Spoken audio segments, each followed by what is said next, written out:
Hello everyone, I'm Em. Welcome back to my channel. This video is going to be the JAN-uary book tag. So this book tag was created by the wonderful, the lovely, the amazing Jan Agaton. I will link her down below, and then you can go check out her original video for this year if you want to. Of course, she's going to do it better and more entertaining than I probably will, but I needed an extra video because I mathed wrong on planning out my content for January. So here we are, doing the JAN-uary book tag. So the first question is, what was the last and first book you read last year? The first book I read in 2024 was, man, I was so confident I didn't need to write it down. I was so confident, and now here I am. Let's check, please. And this is a first book in a graphic novel duology about a boy in his freshman year of college who's a figure skater but joins the hockey team, and there's a lovely, delicious little gay romance in this little series. I love it so much. So this was a comfort reread at the beginning of 2024. And the last book I read was volume 12 of Witch Hat Atelier, which is a manga series that me and my twins are currently working through about a witch apprentice and the adventures she goes on with her teachers and the fellow apprentices. Question number 2 is, what is your first read this year? What was my actual first read? I think it was What the Library Hides, but that was 3 weeks ago. I'm late to filming this. If I had wanted to actually film this, I should have done it weeks ago, but here we are. Oh no, it's because I don't have a physical copy, that's why. My first read of the year was Kindred by Octavia E. Butler, which is for my year of Butler and Gaskell that I'm doing. And if you're interested in joining me, I have a Fable book club set up for it. I'll link that down below. I don't really know what I'm doing on Fable, so, you know, bear with me, but I'm figuring it out. Yeah, so it was Kindred. I really liked it. It was not what I expected in like really good ways. Number 3 is share 3 of your reading goals this year. Do I have 3 reading goals this year? Goal number 1 would be to keep up to date with the book clubs I'm in. I'm in too many book clubs. I signed up for too many. I got too excited, and I've joined a lot. I'm going to try really hard to keep up to date with those book clubs that I have mentally committed to. My second goal is to not rush my reading in order to make content, which basically will mean that I occasionally do not finish a book in a reading vlog before the vlog ends. So I'm not going to do that because I don't feel like rushing through a book really serves me as a reader or serves my review of the book very well. So I'm going to let go of that. I have to finish a book before a vlog ends. I mean, obviously I'll finish like a couple books in a vlog, but if I'm reading a book and I'm really enjoying it and I still have 50% left, but I need the vlog to end, I'm not gonna push or rush to finish that last 50%. I'll just end the vlog instead. And then that book can either carry over to the next vlog or it will just be in my wrap up for that month. And then, do I have a third goal? My third goal, which is kind of a new one, is to make sure my top 10 books list of 2025 is not predominantly white, because it wasn't until I sat down to film that for 2024 best books that I realized only one of my favorite books of the year was by an author of color. So we're going to work on that for 2025. Question number 4 is to share 3 of your most anticipated titles. Okay.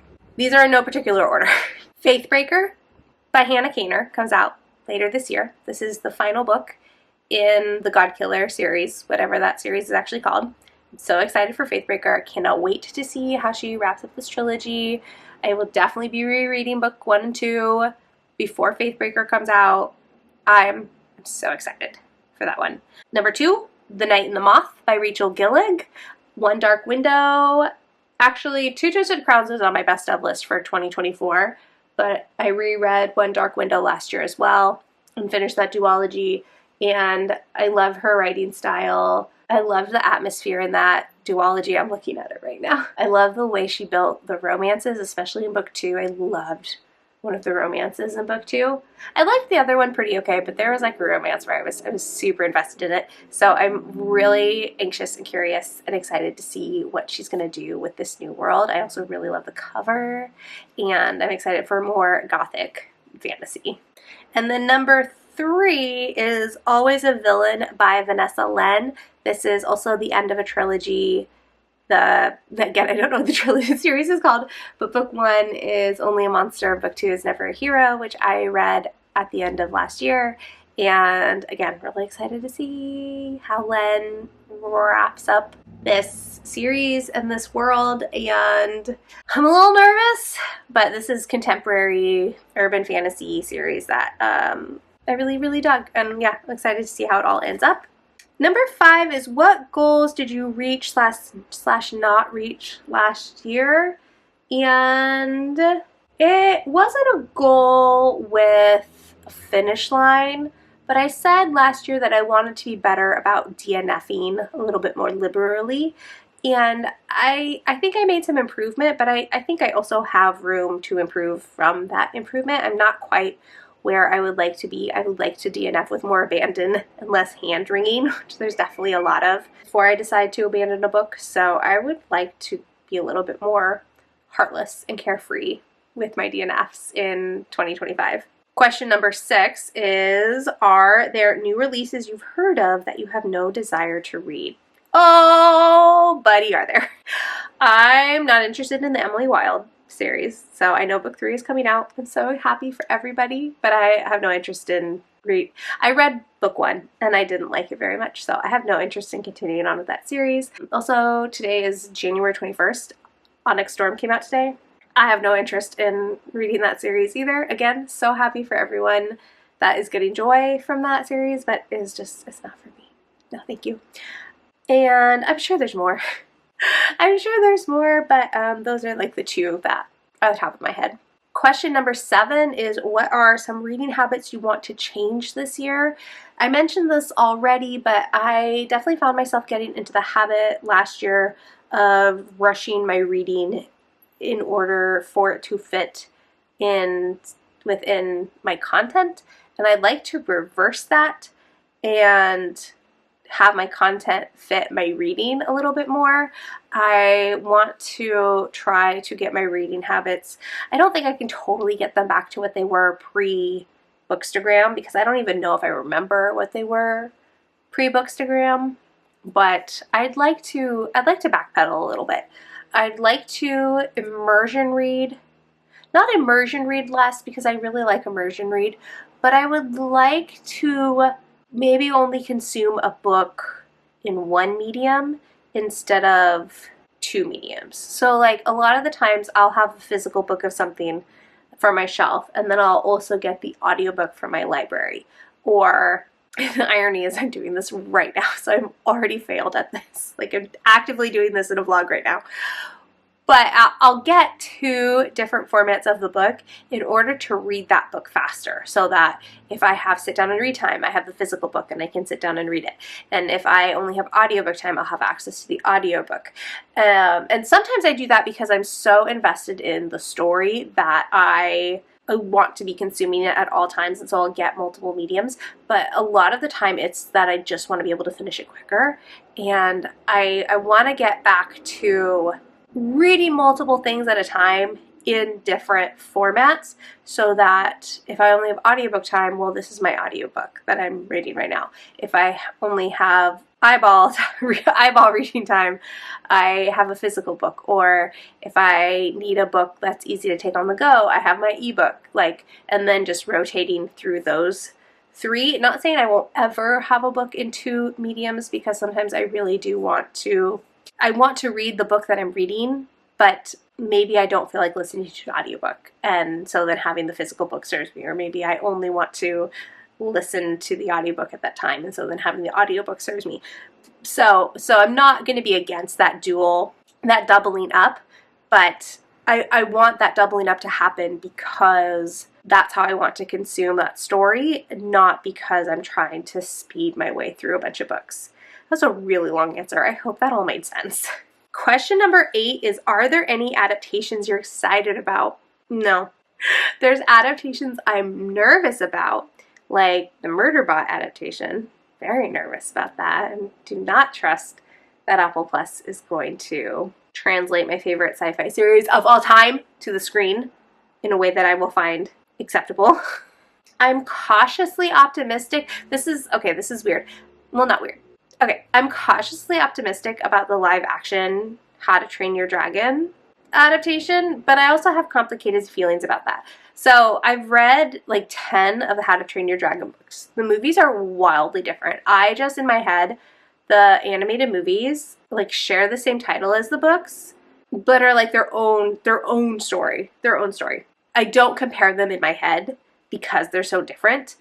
And I feel like the live action is a little ridiculous because it doesn't look like they changed any shots or any lines. It's like it's just copy, paste to the live action, which I have real bones about film companies doing live action adaptations of their animated shows where they change nothing. It seems so lazy. And what is the point of creating if you're just going to copy what another creator did, or what even you yourself did? Because I think the director for the live action How to Train Your Dragon is the same director as the animated movie. But yeah, so I have real problems with this money grab that studios are doing. However, How to Train Your Dragon is like my favorite animated movie of all time. Just the whole series. I love those movies so much. They're such comfort shows for me. And I really love those characters. And so, yeah, I'm excited to see this story on the big screen again. But I also think it's just a money grab on DreamWorks' part because they didn't change a thing. Toothless looks exactly the same. Exactly the same. So I don't know why we bothered, but I'm still excited about it. Question number 9 is favorite bookish memory of last year. All right, so if you've seen my top books of 2024 video, my number one book, do I go and get it? No, I'll just put up the picture. My number one book of the year was Out of Love by Hazel Hayes. And I read this during the summer. And in the summer, my city does a summer concert series where every Tuesday in the park, there's a band that comes and performs. And it's great because this park has a really open green space where people can sit, but then there's also a giant playground there as well. And so people come, you bring chairs or a blanket or whatever, and you have dinner and you watch or listen to the band. The kids can play on the playground. The kids also dance like in front of the stage if they want to. It's a really great community event. And I have such a vivid memory of sitting in my chair with like a blanket wrapped around me, because I think this was the June one and our summer weather hadn't quite hit yet. And I had a snow cone and I had my book, and the kids were all playing with their friends or like at the playground, and the band was playing. And I just had such a really great, perfect moment of sitting, reading my book, eating a snow cone. And it was just like the most perfect few moments. And it was so lovely. And I thankfully was aware enough in the moment to recognize of like, oh, this is a perfect moment. Like 10 out of 10. Would not change a thing about those few minutes of sitting there, just existing around other people, but still having like this just perfect moment with my book. And the last question, question 10, is, are there carryovers from last year that you still plan on finishing? All right, I did do a push the end of 2024 to try to finish all my soft DNFs. Question is, did I miss anything? I kind of did. I had read a chapter. I don't know if it still counts as like starting because I only read a chapter, but I tried to read Foundryside by Robert Jackson Bennett and had a hard time getting into it, so I set it aside to try again later. This was even in 2023. I got 50% through The Spear Cuts Through Water by Simon Jimenez and soft DNF'd it because that is a big brain book, not a squirrel brain book. Though I don't know that the squirrel brain is going away. I might just have to like work around it because I would like to finish that because The Vanished Birds is one of my favorite books in 2023. But I think that is it. I think I did a pretty good job of wrapping up those soft DNFs in December.